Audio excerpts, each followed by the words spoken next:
Hey guys, Thrasher here, and today we're going to talk about Sparking Vegeta. What's his role on a team, how do you use him, how do his abilities work, what team should he go on, how long is he going to stay in the meta, and how future-proof is he?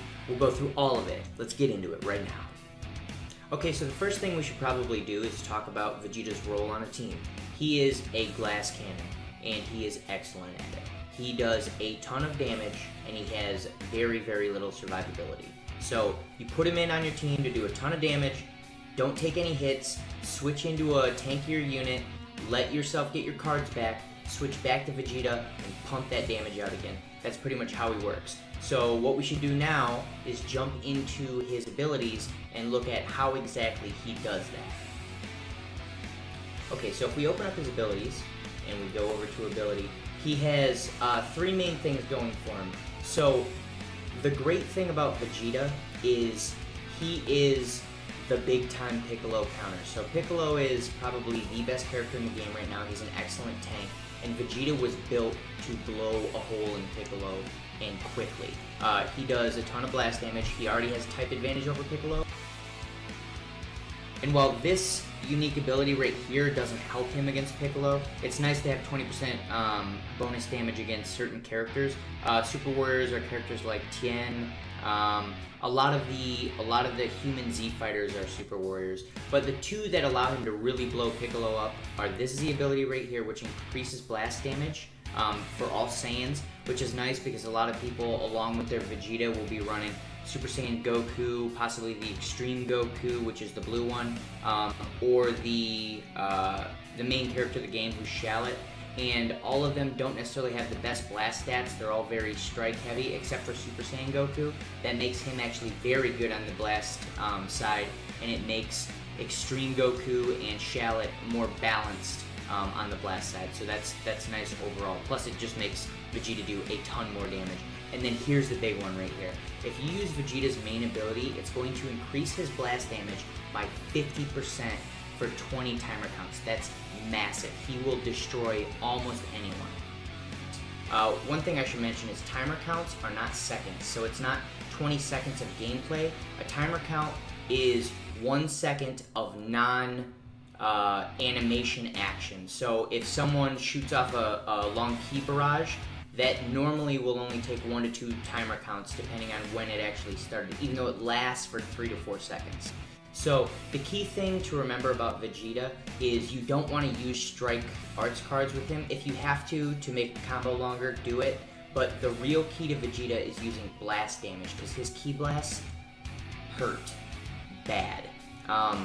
They'll chew through pretty much everything, with one exception, and I think that's probably where we should start to move into where Vegeta fits in the meta, and who you should use him against, who you shouldn't use him against. So Vegeta works extremely well against pretty much everyone except for Pikkon.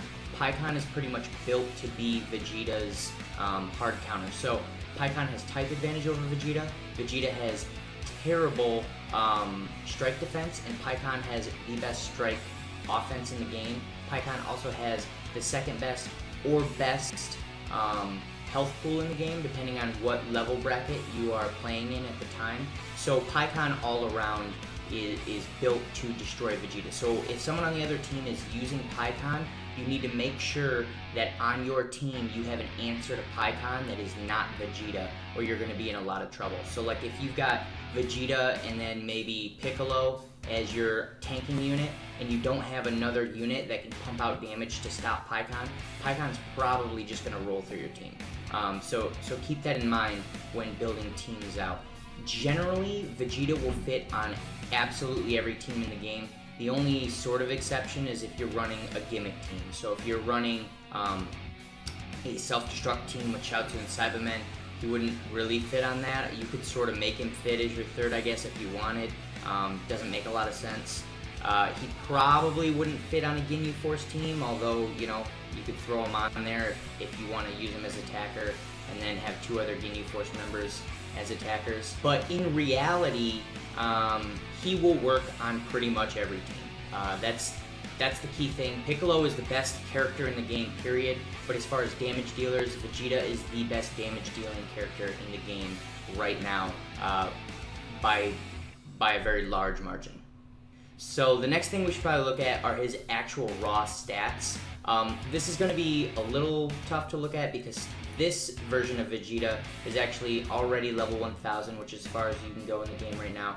And on the soul boosted side, he's Tier 1 tree 100%, Tier 2 tree either 98% or 100%, and then he's got some points in Tier 3 tree. So this is a very boosted out Vegeta.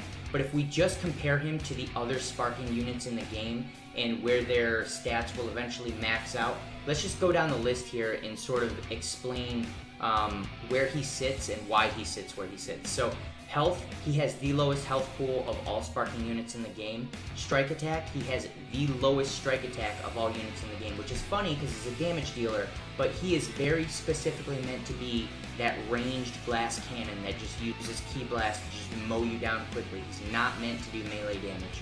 Blast attack, funnily enough, he does not have the highest blast attack in the game. Super Saiyan Goku actually has the highest blast attack in the game, but because Vegeta has so many different skills that increase his blast damage is considerably higher than Goku's in a real-world situation. Next thing, strike defense. He's 4th. Only Pan and Super Saiyan Goku have worse strike defense than Vegeta. But the same is true of blast defense. He's 4th in blast defense, and the only 2 characters with worse blast defense are Pan and Goku. So, like I was saying, his defense and his health pool are super low. He is not tanky at all. You want to make sure that as soon as you do the damage with him, if you think damage is about to come in, you need to switch out to another unit or your Vegeta is gonna turn into a pile of dust. You don't want the other character hitting him with the Thanos, you know what I'm saying? And so the next stat is critical. He's 4th in critical, so he's gonna do a ton of damage and it's gonna be very consistent damage. He's not gonna crit a lot. And there's a lot of ways that you can counter that. A good way to counter his low critical is by bringing Mercenary Tau to your team. Mercenary Tau's Z ability increases purple characters' critical, I want to say it's by 20%, it might be 18%, something like that. I'm not sure off the top of my head, but you can go look at the card. And then Ki Restore Speed, he's 3rd. So the only 2 characters that have better Ki Restore Speed than him are Pan, and Pan is built for Ki Restore. Like, that's her job, is to make your Ki come back faster and make the enemy team's Ki go away faster. So obviously she's going to have a higher Ki Restore speed. And the other character that beats him is Spirit Bomb Goku, who's technically not really in the game yet. So in reality, Vegeta is going to be getting his arts cards off much faster than every other character except for Pan. So that's another thing that adds to his immense damage output. So the last thing we should probably talk about is where he sits, not necessarily in the meta right now, because I think in the meta right now he is definitely a staple. He should be on your team no matter what. He's the best damage dealer. But how future-proof is he? How long is he going to stick around? I think of all the characters that are in the game right now that are damage dealers, he will probably stick around the longest. And there's some people who say, oh, Super Saiyan Goku, even though he's not as good as Vegeta right now, he's going to get better in the future, and there's reasons to think that's possibly true. But in reality, I think Vegeta, because of all of his blast damage buffing abilities, is better for your team in general, at least for the near term. And I just think that Super Saiyan Goku is going to fall off, and they're going to come in with other units that can fill that sort of balanced role better. So I think of all of the damage dealing units, Vegeta will stick around the longest, but probably not as long as a unit like Piccolo. And I think that's pretty much all we need to cover for this video. Vegeta is an absolutely phenomenal unit. I want to hear your input, so whatever you think, throw it down in the comments, and I'll make sure to respond. If you enjoyed this content, make sure to like and subscribe, and I will see you guys in the next one.